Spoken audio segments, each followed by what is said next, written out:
I'm 76 years old, and I ruined my life at 63. Not in one loud, dramatic moment, not with a suitcase by the door or a screaming match in the kitchen. I ruined it quietly, slowly, with something I told myself I deserved. I'm not telling you this for sympathy. At my age, sympathy doesn't fix anything. I'm telling you because there isn't much time left for me, and maybe there's still time for you. I was married for 41 years when it happened. My wife, Mira, and I had built a life the old-fashioned way. One salary for a long time, 2 children, a small house that we slowly expanded. Nothing glamorous, but solid. By the time I turned 60, we were different people. Not enemies, just worn. Conversations became practical. Did you pay the bill? Did the plumber come? When is the doctor's appointment? We slept on the same bed, but not always at the same time.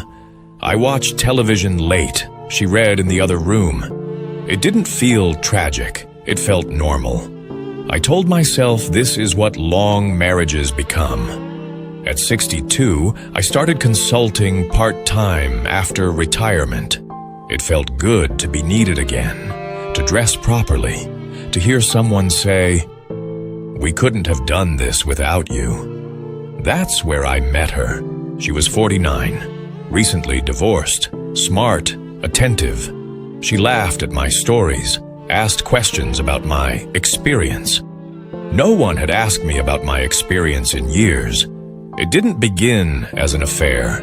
It began as coffee, then longer lunches, then messages at night about work that slowly stopped being about work. I told myself it was harmless. At 63, you start to feel invisible. Your children are busy. Your wife is tired. The world is moving on without you. When someone looks at you like you still matter, it's intoxicating. I didn't plan to betray my wife.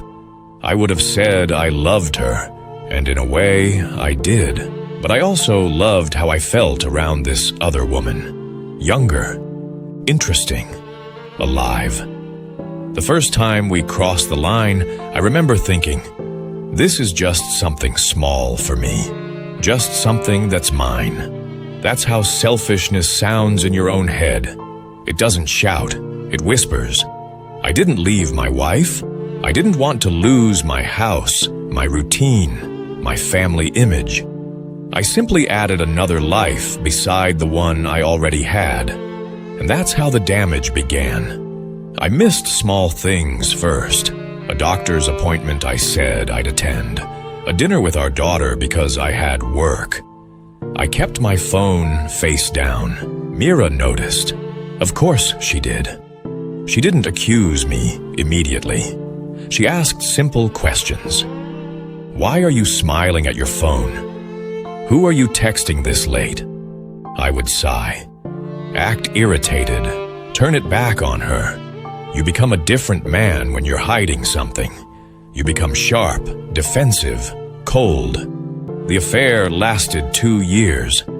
2 years of splitting myself in half. 2 years of lies that felt manageable at the time. I convinced myself I was keeping everyone happy. My wife still had her husband. My children still had their father. And I had excitement. What I didn't see was what I was eroding. Mira stopped asking questions eventually. That should have scared me. Instead, I felt relieved. Silence can feel like peace when you don't want to be confronted. Then she got sick. It wasn't dramatic at first. Fatigue, some weight loss. We thought it was age. By the time we went for proper tests, the word cancer was already in the room. Stage 3.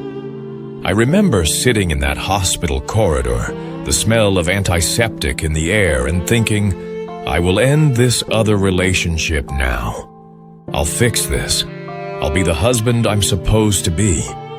I called the other woman that evening, told her it was over. She cried. I felt guilty. but I also felt clear. For the next year, I was by my wife's side. Chemotherapy, hospital visits, sleepless nights. I held her hand, cooked her meals, washed her hair when she was too weak to stand. And do you know what hurt the most? She was kind to me. She never once said, "Where were you before this?"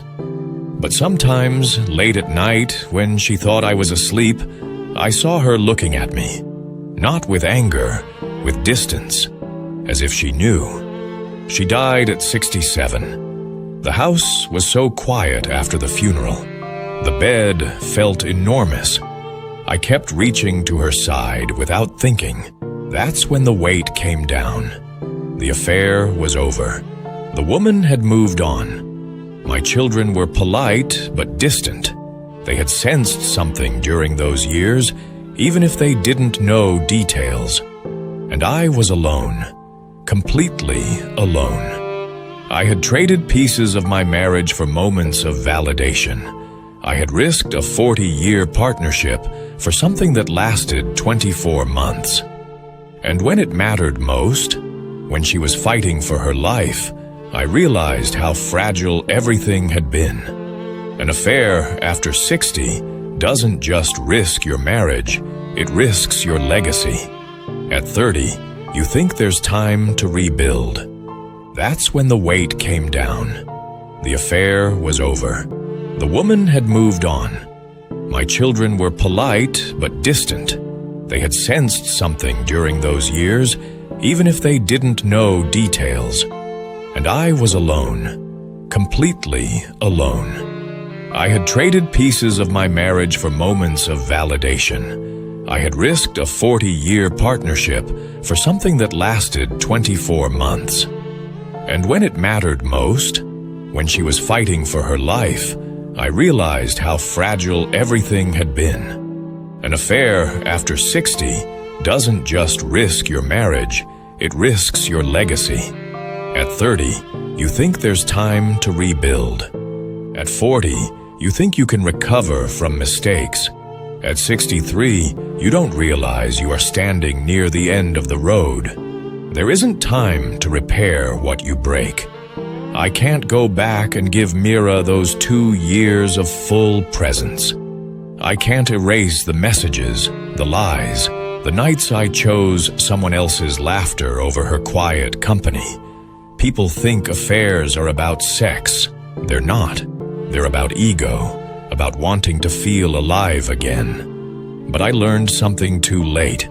Being needed by a stranger is nothing compared to being trusted by someone who has shared your entire life. Now I sit in this house, 76 years old, with photo albums and silence. Sometimes I talk to her picture. I tell her I'm sorry. I don't know if she knew everything. Maybe she did. Maybe she carried that knowledge quietly to protect what little time we had left. That possibility hurts more than if she had screamed at me. If you're over 60 and feeling invisible, I understand. If you're tired of routine, of being taken for granted, I understand that too. But before you step outside your marriage for a little spark, ask yourself something simple. If this ends tomorrow, if illness walks in, or death, will you be proud of how you spent these last years together? I thought I had more time. I didn't. If this story means something to you, you don't have to comment. Just think about it. Think about the person who has been beside you all these years. I'm not asking you to be perfect. I'm just asking you not to learn this lesson the way I did. I'm 76 now. My hands shake a little when I hold my tea. My children visit on holidays. They are kind, but there is space between us. At night, the house settles and creaks. I listen. There is no second chance coming. There's just memory. And memory can be a very heavy thing to sleep beside.